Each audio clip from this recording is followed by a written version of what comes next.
자, 이제 두 사람이 세상을 향해 내빈 여러분은 모두 일어나셔서 신랑 신부 행진! Di sebuah resepsi pernikahan yang begitu mewah, terlihat pasangan yang sedang melangsungkan pernikahannya. Mempelai wanita melihat ke arah tamu, hingga membuatnya seperti kebingungan. Namun entah apa yang membuatnya bingung.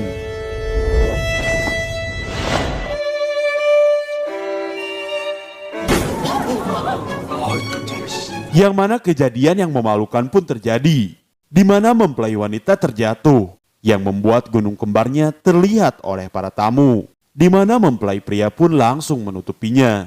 Dan terlihat punggung mempelai wanita terdapat tato Dewi Kuan Yin, yang membuat kakek dari mempelai pria sangat terkejut. Di suatu pagi, Guang Ho melihat pernikahan di TV.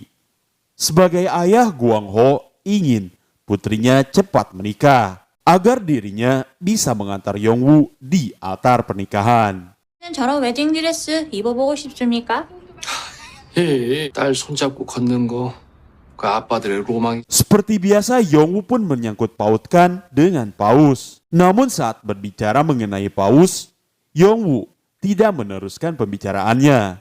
Karena sekarang ada pendengar lain yang mau mendengarkan ocehannya tentang Paus. Hal itu pun membuat ayahnya bertanya tentang siapa orang itu. Namun Yongwoo tidak memberitahukannya. Di mana ayah mempelai wanita mendatangi Hambada untuk menggugat Hotel Daejeon yang telah gagal menggelar resepsi pernikahan putrinya. Yang mana hotel itu pun masih merupakan milik si mempelai pria.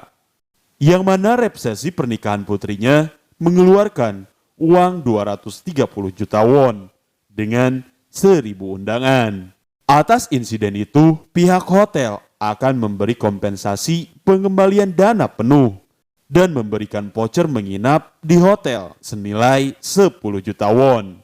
Merasa kompensasi hanya sebatas itu, ayah mempelai wanita tidak menerimanya. Karena menurutnya ada harga diri yang harus dibayar. Pihak Hambada merasa kompensasi dari pihak hotel itu cukup membayar kerugian aset dan tekanan psikologis. Karena tidak akan mudah untuk mendapatkan kompensasi yang lebih besar.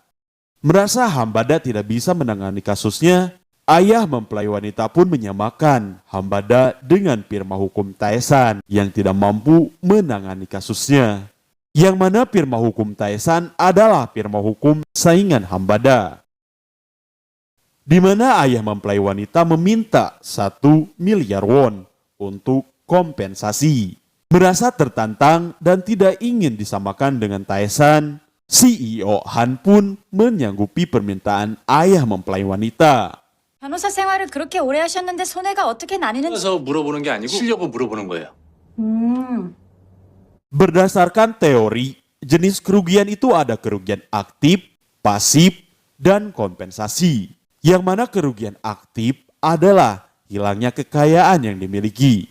Sedangkan kerugian pasif adalah kerugian harta benda yang dapat diperoleh. Sedangkan kompensasi untuk ganti rugi tekanan psikologis. 230 juta won dibayarkan untuk kerugian aktif. 230 juta won untuk pernikahan ulang adalah kerugian pasif. Dan itu tidak masuk akal karena kompensasi ganda. Dan kompensasi dari pihak hotel cukup sebagai kompensasi di mata hukum. Namun klien mereka meminta 1 miliar won untuk kompensasi. Maka mereka harus menuntut kompensasi minimal 500 juta won. Dengan begitu, untuk menangani kasus tersebut, mereka harus mencari kesalahan pihak hotel yang benar disengaja atau tidak. Dan untuk penyelidikan, pengacara Choi dan Junho bertugas mencari kesalahan dari pihak hotel dengan menyamar sebagai pasangan pengantin. Sedangkan Yongwoo dan Kwon bertugas menemui pengantin. Yongwoo dan pengacara Kwon menemui pengantin 왜 wanita. 인사 안 하고? 안녕하십니까. 소개를 해야죠. 본인 소개. 바로 읽어도 거꾸로 읽어도 우영우입니다. 기러기 토마토 스위스. 죄송합니다. 이 친구가 회사 들어온 지 얼마 안 돼서요.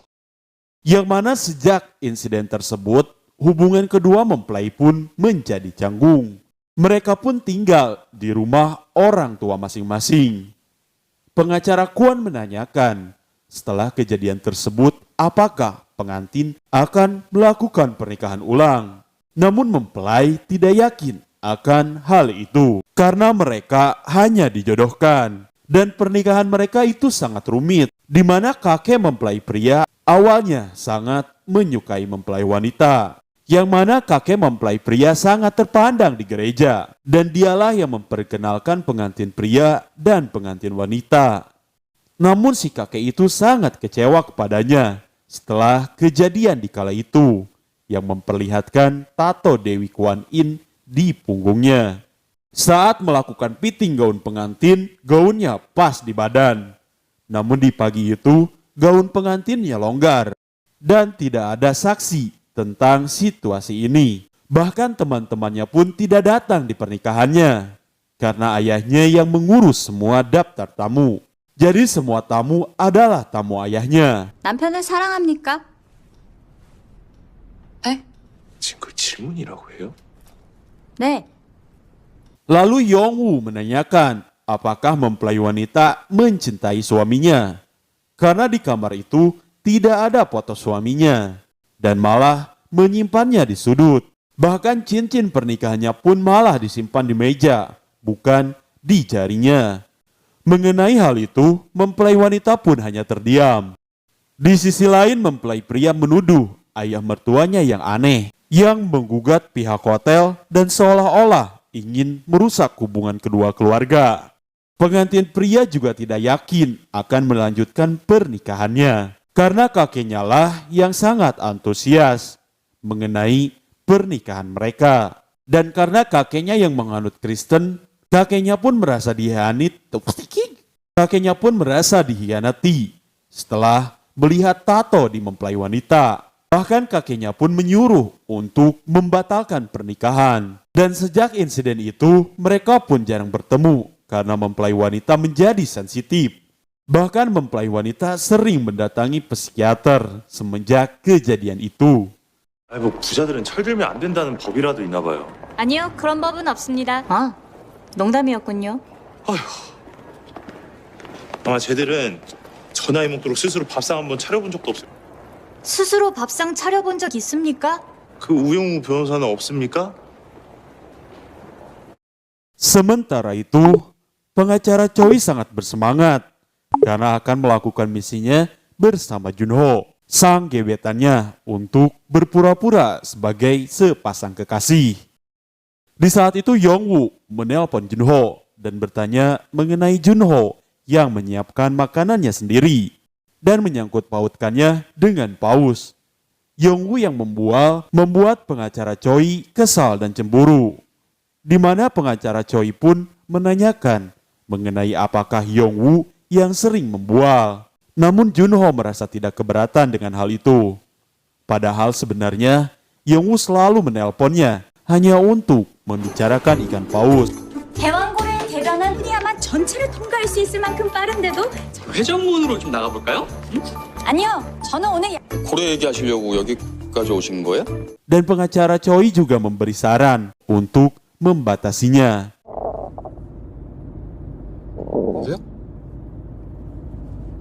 뭐가? Tiba-tiba suara goib terdengar sangat kencang. Singkatnya, mereka pun mampir di sebuah toko roti untuk memberi roti. Bukan, melainkan untuk buang air besar. Dan setelah itu Yongwoo membawakan celana ganti untuk pengacara Choi. Namun, hal konyol pun terjadi. 여기야. 우영 장난해? 내 옷장에 다른 바지도 없었어. 근데 왜 이걸 가져왔어? 도 없고. 미치겠다 진짜. Karena panggilan alam yang terus memanggilnya, pengacara Choi pun dengan terpaksa merelakan pernikahan palsunya kepada Yongwoo. 였어요. 네? 이준호 씨는 저랑 결혼하셔야 돼요. 그럼 가볼까요? 네, 자기야.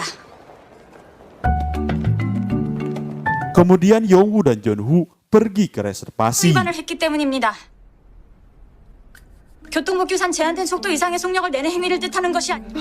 그럼 자기야, 팀장님도 Yang mana Yongwoo pun asal memilih gaun pengantin.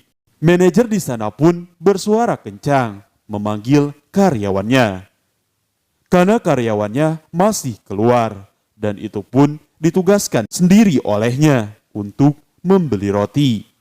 Yang mana karyawan itu pun masih di toko roti dan mengerutu yang kesal karena jadi babu. Karena menggantikan temannya yang dipecat karena kejadian gaun pengantin yang tanggal.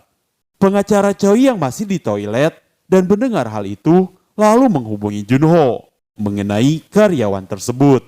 Di saat itu pun Junho melihat karyawan tersebut, di mana Junho pun mengikutinya dan berpura-pura menanyakan karyawan yang telah dipecat dengan berpura-pura telah berkonsultasi dengannya. Namun karyawan tersebut memberitahukan mengenai karyawan yang dicari Junho telah mengundurkan diri. Ditambah manajer yang tadi memanggil Junho. Di saat itu Junho sangat terpukau dan takjub melihat Yongwoo yang menggunakan gaun pengantin.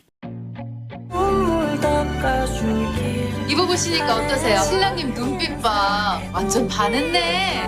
반했으니까.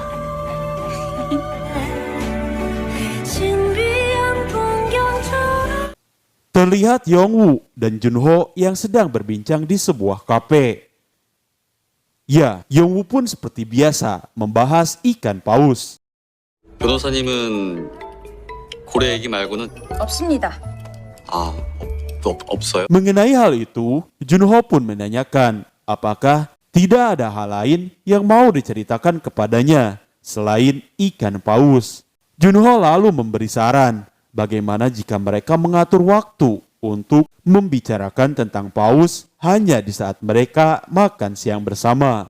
Singkatnya mereka pun menemui karyawan tadi dan meminta kontak karyawan yang dipecat karena insiden gaun pengantin yang tanggal dan menjelaskan tentang kondisi mempelai wanita yang mendapatkan perawatan psikiatris akibat insiden tersebut. Namun disayangkan, karyawan tersebut sudah pindah ke luar negeri. Dengan begitu, mereka pun susah mencari saksi untuk di persidangan. Persidangan pun dimulai. Terlihat semua orang menunggu saksi yang tidak kunjung datang. Yang mana karyawan tadi pun datang dan menjadi saksi di persidangan. Yang mana dirinya menjelaskan di mana saat itu mempelai wanita memang protes dengan gaunnya yang kebesaran. Dan dirinya juga mengira pengantin wanita itu berat badannya turun karena diet. Dan menjelaskan gaunnya dijahit oleh orang berpengalaman dan terampil. Dengan pengakuan karyawan itu, manajer pun merasa puas. Namun saat Myeong-sok sebagai penggugat menanyakan apakah karyawan itu masih percaya dengan hal itu. Mengenai hal itu, karyawan itu pun tidak percaya. Karena setelah pernikahan selesai, dia mengetahui bahwa gaun pengantin itu ditukar. Jadi di pagi itu sebelum acara dimulai, gaun pengantin mempelai robek. Karena kesalahan salah satu karyawan yang dipecat. Dan karena tidak ada waktu, dengan terpaksa mereka memberikan gaun yang sama. Tapi ukurannya lebih besar. Di mana saat mempelai wanita yang menjadi saksi dan penggugat, pihak yang digugat pun bertanya tentang unggahannya di media sosial dengan nama samaran, dengan unggahan caranya mengacaukan acara pernikahan seminggu setelah pernikahan. Tentu hal itu pun menyulitkan penggugat, di mana mempelai wanita pun menceritakan mengenai ayahnya lah yang sangat bersemangat dengan pernikahannya. Menjadi besan keluarga mempelai pria membuat ayahnya senang karena ada tanah yang akan dihadiahkan kepadanya sebagai hadiah pernikahan. Dan dirinya pun bersikulasi gugatan ayahnya itu karena dendam. Dirinya pun bercerita mengenai pernikahannya itu dirinya tidak bahagia karena dipaksa menikah dengan orang yang tidak dicintai.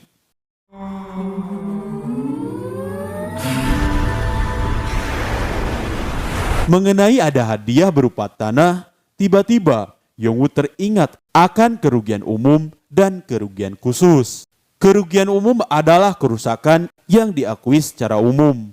Sedangkan kerugian khusus disebabkan keadaan khusus yang tidak biasa. Dalam kasus ini, biaya pernikahan termasuk kerugian umum. Karena mengeluarkan 230 juta won, maka sulit untuk meminta 1 miliar won. Namun dengan janji pemberian hadiah berupa tanah sebagai syarat, apabila gaun pengantin yang tidak tanggal, kakek mempelai pria masih memberikan tanah tersebut. Jadi kini mereka pun masih bisa menggugatnya dengan mengklaim nilai tanah sebagai kerusakan khusus dan mengklaim jumlah kerugian yang jauh lebih besar dan tidak perlu bergantung pada kompensasi. 그 의견서 작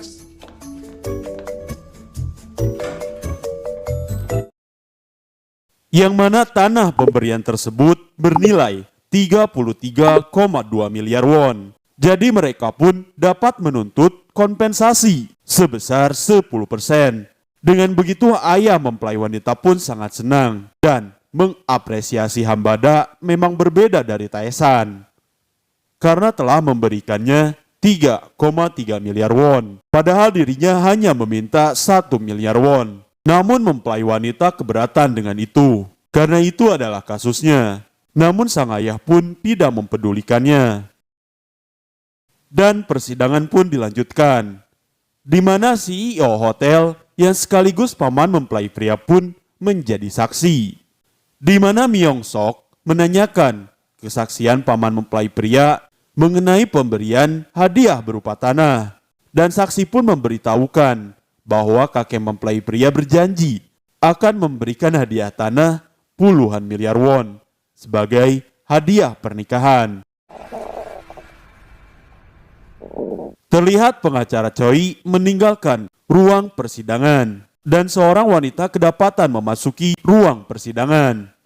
Dan dengan begitu, keluarga mempelai wanita pun memenangkan gugatan atas klaim tanah tersebut. 오늘은 더 하실 얘기들 없죠? 그럼 저요? 소취하고 싶습니다. Dan di saat itu mempelai wanita malah mencabut gugatan tersebut. Ternyata si mempelai wanita sudah berkonsultasi dengan Yongwoo sebelum persidangan. Lah, ini kenapa ya? Mempelai wanita membatalkan gugatannya. 대로 돌아갑니다. 그래도 취하합니까? 확실해요? 네. 취하에 동의하십니까? 에 따라 소송을 종결합니다. 재판 마치겠습니다. Dengan begitu, persidangan pun selesai. Tentu ayah mempelai pun marah karena merasa telah dipermalukan oleh tindakan mempelai wanita, di mana sang mempelai wanita menceritakan tentang tato yang dimilikinya dan memberitahukan bahwa dirinya adalah penganut Buddha. Dan mempelai wanita pun memberitahukan alasannya menemui psikiater. 우리 둘이 10년을 붙어 다녔는데 아빠는 눈치도 못 채잖아. 이 사람 그냥 언니 아니야. Weh? Di mana di saat itu mempelai wanita yang terkejut melihat seorang tamu di pernikahannya. Ternyata tamu itu adalah teman pelanginya.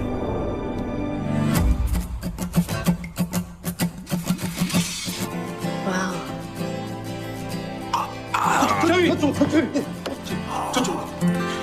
Haha, kucak guys melihat mereka terkejutkan dengan pengakuan tersebut. Wah, sayang pengacara Choi tidak ikut terkejut gara-gara dia sibuk dengan urusan alamnya. Jadi kepo kan? 아주 대단한 걸 놓쳤는데. 뭔데요? 대단했어. 대단했지. 뭐가? Sementara CEO mengapresiasi Yongwoo dan yang lainnya karena telah melakukan pekerjaan dengan baik. 뭔가 김초밥을 사왔네. 일 김밥 만든 아빠한테 김초밥을 사. 저는 결혼하지 못할 가능성이 높습니다. 자폐가 있으니까요. 사랑하는 사람이 생겨 결혼식을 한다면 제가 결혼한 뒤 혼자 사시기보다는 Di lain sisi terlihat CEO firma Taesan sedang diwawancarai sebagai firma hukum nomor 1 di Korea. Namun di saat itu popularitasnya akan terkalahkan oleh Hambada. Karena ayah mempelai wanita yang selalu menggunakan jasa Taesan mulai menarik semua kasusnya dari Taesan.